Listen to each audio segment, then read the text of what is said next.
दुनिया की तरक्की के साथ जहां इंसान जदीद टेक्नोलॉजी की तरफ जा रहा है, वहीं इंसान मुख्तलिफ मसाइल में भी घिरता जा रहा है और अपने मसाइल के हल के लिए इंसान को जो बेहतर लगता है वही रास्ता अपना लेता है, जिसकी वजह से सही और गलत की तमीज़ ख़त्म होती जा रही है। अगर देखा जाए तो हमारे इर्द गिर्द मुतादिद ऐसे वाक़यात रूनुमा होते हैं जिनमें इंसान अपने मकसद की खातिर किसी की भी जान ले लेता है, लेकिन तरीक़ा वारदात हमेशा मुख्तलिफ ही होता है। कोई असलहे का इस्तेमाल करता है तो कोई किसी को जादू टोने का रास्ता इख्तियार कर लेता है। लेकिन ये बात भी वाज़ेह है कि जुर्म चाहे जैसा भी हो अपने निशान ज़रूर छोड़ जाता है। शहर क़ायद में क़त्ल गारत गरी कोई नई बात नहीं। कोई रकम की लालच में कत्ल किया जाता है तो कोई दुश्मनी की भेंट चढ़ा दिया जाता है। कहा जाता है कि इंसान दुनिया का सबसे खतरनाक और बेवफा जानवर है। शायद लोग ठीक ही कहते हैं, क्योंकि इंसान अपने मफाद के आगे बेवफाई और एहसान फरामोशी में ज़रा देर नहीं लगाता। कत्ल गारत गरी और जराइम पर काबू पाने के लिए पुलिस का इदारा मौजूद तो है, जिसका काम ही जराइम पेशा अफराद को गिरफ्त में लेना है, और इस महकमे को अवाम के तहफ़्फ़ुज़ के लिए बनाया गया है ताकि अवाम बिला खौफ व ख़तर अपने काम कर सके और जराइम पेशा अफराद के वार से महफूज रह सके। ताहम देखने में आया है कि अक्सर मामलात में पुलिस अवाम का उस तरह साथ नहीं देती जैसा कि उसको करना चाहिए। जराइम का जिन काबू में आ ही नहीं रहा और पुलिस जराइम पेशा अफराद को गिरफ्तार करके कैफ़े किरदार तक पहुँचाने में नाकाम दिखाई देती है। इंसान की सोच मुस्बत और मनफी दोनों तरफ जा सकती है, क्योंकि पुलिस एहलकार भी आवाम से ही आते हैं तो ये बात उन पर भी लागू होती है। इसलिए दुनिया भर में पुलिस एहलकारों के लिए खुसूसी काउंसलिंग की जाती है ताकि उनकी सोच का तयन किया जा सके और ये देखा जा सके कि वो ज़हनी तौर पर इस मुश्किल काम को करने के लिए तैयार हैं या नहीं। इस तरह बहुत सारे ऐसे वाक़यात का तदारुक हो जाता है जो बेशतर औकात इसलिए पेश आते हैं क्योंकि पुलिस एहलकार ज़हनी तौर पर ऐसे मामलात से निमटने के लिए तैयार नहीं होते।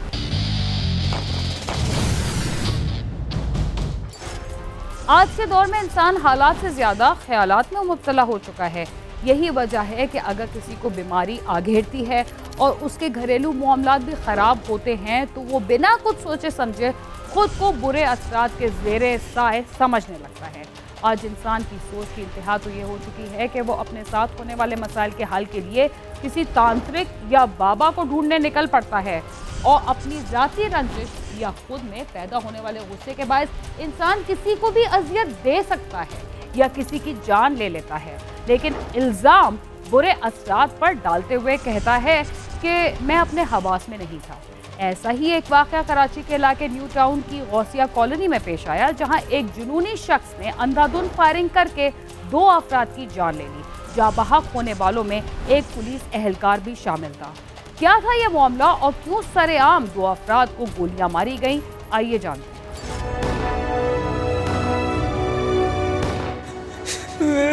गोलियां मार दी।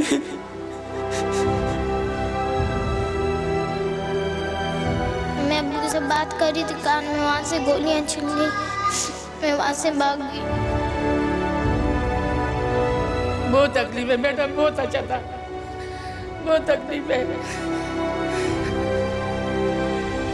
आज पूरे मुल्क में महंगाई आसमान को छू रही है, लेकिन इस वक्त भी अगर कोई चीज़ सस्ती है तो वो है इंसान की जिंदगी। मौजूदा दौर में इंसान हसद जलन में मुब्तला हो चुका है और उसके अंदर पलने वाला हसद कब दुश्मनी का रूप धार लेता है उसको अंदाज़ा ही नहीं होता। अपना वकार बनाने और पैसे कमाने के चक्कर में इंसान किसी भी शख्स की जान लेने से पहले इंसान ये तक नहीं सोचता कि वो जिसको अपने गुस्से की भेंट चढ़ा रहा है इसके साथ और कितनी जिंदगियां जुड़ी हुई होंगी।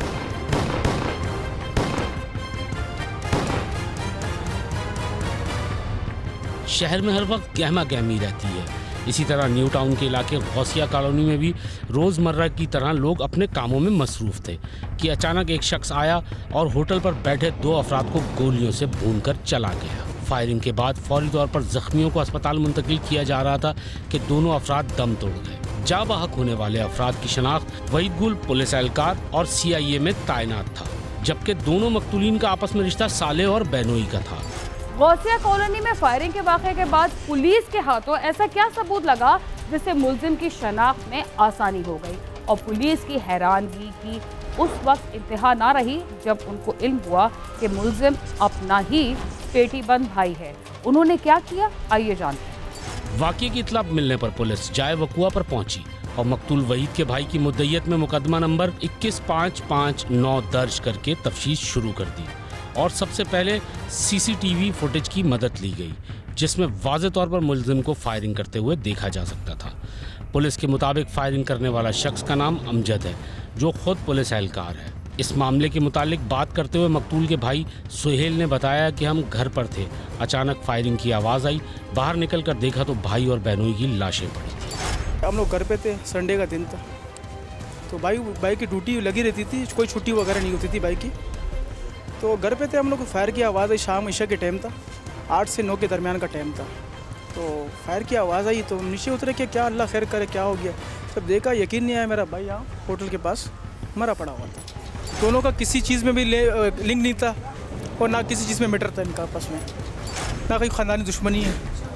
आए वो लड़के मार के चले गए। अमजद नामी लड़के था, हमें मालूमात हुई, रिजल्ट निकलवाया पुलिस ने, नाम वगैरह निकलवाया तो सुना ये पुलिस वाला है। सुहेल ने मजीद बताया कि फायरिंग का निशाना बनने वाला वहीद गुल 2021 में पुलिस में भर्ती हुआ था और इस वक्त CIA में तैनात था। वहीद गुल की ड्यूटी का भी कोई टाइम नहीं था। इनको किसने बुलाया हमें नहीं मालूम। सुहेल का कहना था कि मेरा भाई शहीद हुआ है, लेकिन किसी हुकूमती नुमाइंदे ने हमें तसल्ली नहीं दी कि हमें इंसाफ जरूर मिलेगा। 2001 में या 2002 में भर्ती हुए थे और इनको मेडल भी मिले हैं, इनको मेडल भी दिए गए। 3 मेडल मेरे घर पे पड़े हुए हैं इनके आपस के, है ना, ईमानदारी के, अपने काम के, काम अच्छा करते थे, किसी से कोई लिंक नहीं था, ना तो ख़ानदानी कोई दुश्मनी थी। 20 साल पहले पुलिस में भर्ती होने वाला वहीद कब ड्यूटी पर जाता था और कब आता था, ये बात कोई नहीं जानता था। इसलिए वारदात से कबल वहीद और उसका बहनोई कब होटल पर आकर बैठे, किसी को पता नहीं था। अब सवाल ये था कि उन दोनों को किसी ने फ़ोन करके बुलाया था या मौत उनको खींच कर लाई।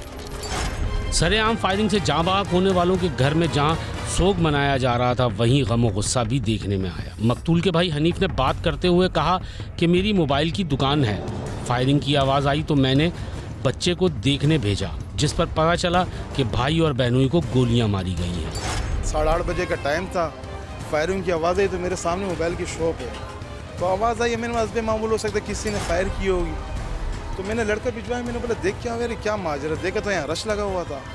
तो वही भाई और नईम भाई जो है ना, जो मेरा कज़न होते हैं, वक्त हस्बे मामूल यहाँ आके चाय वगैरह पीते थे ड्यूटी आने के बाद ना, फारिग होने के बाद जैसा है। तो मैं जैसे बंदा भिजवाया तो देखा, बोलते यार तुम्हारे चौक पे रश लगा हुआ, तो मैं भाग के आया, देखा तो ये लोग यहाँ पे लाशें पड़ी हुई थी। पुलिस के महकमे के लिए काम करने वाला खुद दूसरे एहलकार की फायरिंग का निशाना क्यों बना, क्या वजूहात थी फायरिंग की और घर वालों का मजीद क्या रद्द-ए-अमल सामने आया। अभी इस कहानी में बहुत सी बातें आया होना बाकी है और बहुत से ऐसे हक़ाइक़ जो इस कत्ल के पीछे छुपे हुए हैं, उनसे हम पर्दा उठाएंगे। लेकिन इन सब के लिए आपको थोड़ा सा इंतज़ार करना पड़ेगा, क्योंकि प्रोग्राम क्राइम सीन में वक्त हुआ एक मुख्तसर से वक्फे का, जिसके बाद हम दोबारा आपके साथ होंगे। तब तक आप समा के साथ ही रहिए।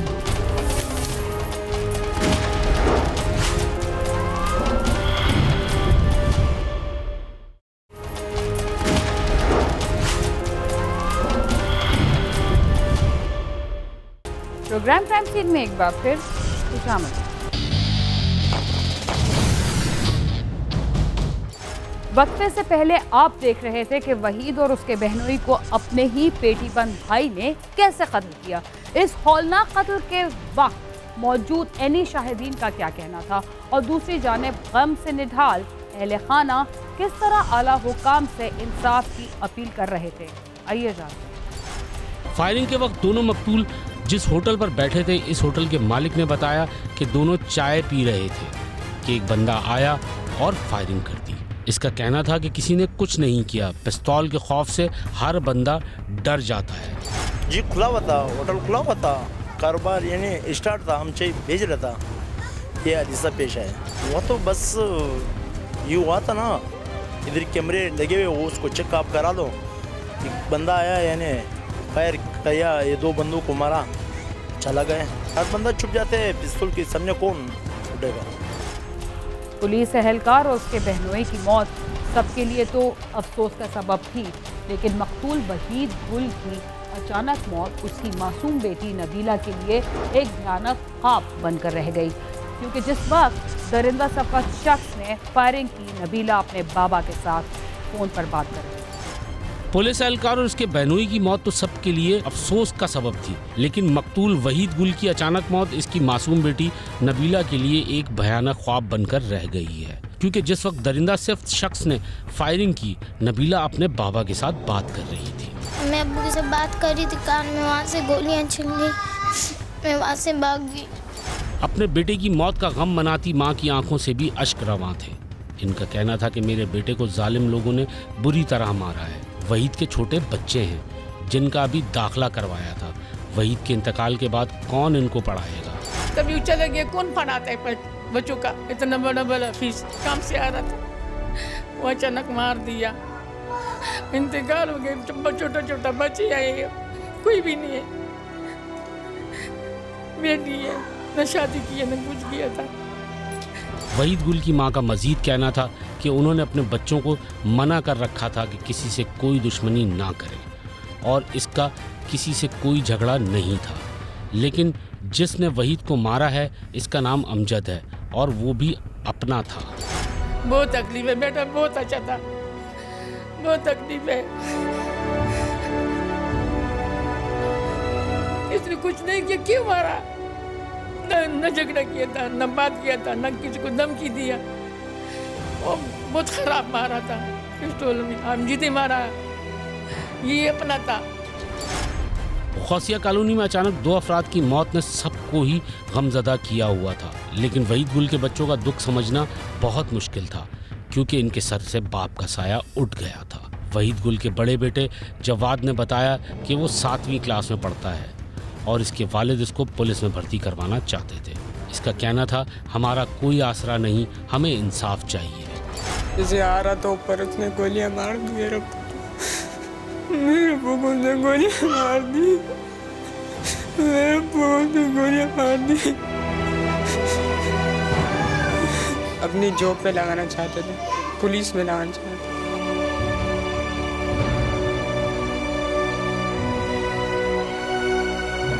हमें इंसाफ चाहिए, उनके बारे में इंसाफ चाहिए हमें। हमारे पर कोई यहाँ पर आसरा नहीं है, कोई आसरा नहीं है, हमें इंसाफ चाहिए। वहीद मलिक के मासूम बेटे अरमान का कहना था कि वाक़ये के वक्त वो अपने चचा की दुकान पर खड़ा था और इसने फायरिंग होते हुए अपनी आंखों से देखी। इसका कहना था कि हम घर पर अकेले रहते हैं, बाबा थे लेकिन वो भी चले गए।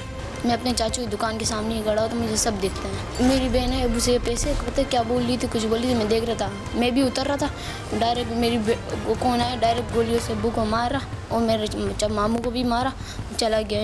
मेरी बहन बच गई थी। हम अकेले घर पे भी रहते, हमारा कौन आसरा भी नहीं है, बाबा तो वो भी चले गए। वहीद गुल और नईम शाह घर के वाहिद कफील थे, जबकि अगले माह नईम शाह की बेटी की शादी होना थी, जिसकी वो तैयारियां कर रहा था। लेकिन पल भर में खुशियों का घर मातम कदे में बदल गया।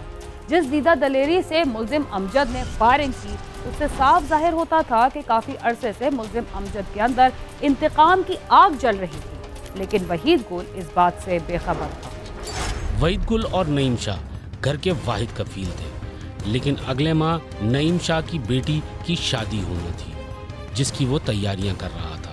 लेकिन पल भर में खुशियों का घर मातम में तब्दील हो गया। नईम भाई के 3 बच्चे हैं, जिसमें एक बेटी है जिसकी अगले महीने की 14 तारीख को शादी भी है, और अल्लाह आपका भला करे 2 बेटे हैं।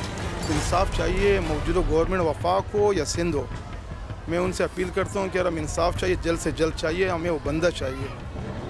नहीं तो हम लोग जो है ना, हम लोग बिल्कुल टूट चुके हैं अंदर से। बाकी में कोई ख़ास वो नहीं, आप लोग हमें इंसाफ नहीं देगा, हम खुद लेना जानते हैं। जिस दीदा दिलेरी से मुल्जिम अमजद ने फायरिंग की, इससे साफ जाहिर होता था कि कई अरसे से मुल्जिम अमजद के अंदर इंतकाम की आग जल रही थी, लेकिन वहीद गुल इस बात से बेखबर था। फायरिंग के वाक़ये में वहीद के साथ जाबाक होने वाले इसके बहनोई नईम शाह के भतीजे इमरान का कहना था कि उसे फ़ोन पर हमले की इत्तला मिली। अस्पताल पहुंचा तो देखा दोनों शहीद हो चुके थे।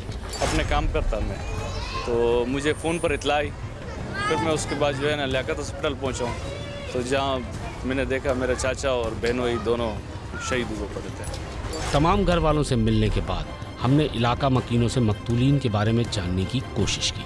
इलाका मकीनों ने बताया कि वहीद गुल अच्छा इंसान था, इसकी किसी से कोई दुश्मनी नहीं थी, बल्कि पुलिस में होने की वजह से दूसरों के मसाइल हल करने की कोशिश करता था। जबकि नईम शाह के हवाले से इलाका मकीनों का कहना था कि वो कई घरों की कफालत कर रहा था। उनका किरदार तो ऐसा था, आप ये रस से अंदाज़ा नहीं लगा रहे। आप हमारे जनाजा देख लेते तो आपको जनाजे से अंदाज़ा हो जाता। और बाकी वो तो इतने अच्छे थे, यानी कि किसी के साथ कभी ज़िंदगी में ज़्यादती नहीं करी, लोगों की हेल्प करना, मदद करना। नईम शाह भाई तो ऐसे थे, लोगों के घर में राशन डलवाते थे, लोगों की हेल्प करते थे, लोगों की मदद करते थे। अमजद नामी पुलिस एहलकार ने 3 अक्टूबर को सरेआम 2 अफराद की जान ली, लेकिन अब तक पुलिस अपने पेटी भाई के कातिल को गिरफ्तार न कर सकी। मुलजिम अमजद की फैमिली पंजाब में मुकीम है, जबकि वो यहाँ अपने 2 भाइयों के साथ रहता था और वारदात के बाद से तीनों भाई गायब हैं। वारदात की सीसीटीवी फुटेज और मुलजिम का तमाम डाटा जानते हुए भी अब तक मुलजिम का गिरफ्तार न होना पुलिस की कारकर्दगी पर सवालिया निशान बना रहा है, जबकि मकतूलीन के अहले खाना इंसाफ के मुंतज़िर हैं। कैमरामैन आबिद मुगल के साथ सैयद आतिफ अली, समा, कराची। 2 कीमती जानों का नुकसान महज इसलिए हुआ क्योंकि मुलजिम के दिल में किसी अनजाने बदले की आग सुलग रही थी। उस बेटी का क्या हाल होगा जिसने अपने वालिद की मौत की आवाज़ फ़ोन पर सुनी, या फिर उस बेटी का क्या हाल होगा जो अपने वालिद के हाथों रुखसती की मुंतज़िर थी। अब उसकी रुखसती में उसका वालिद मौजूद ना होगा।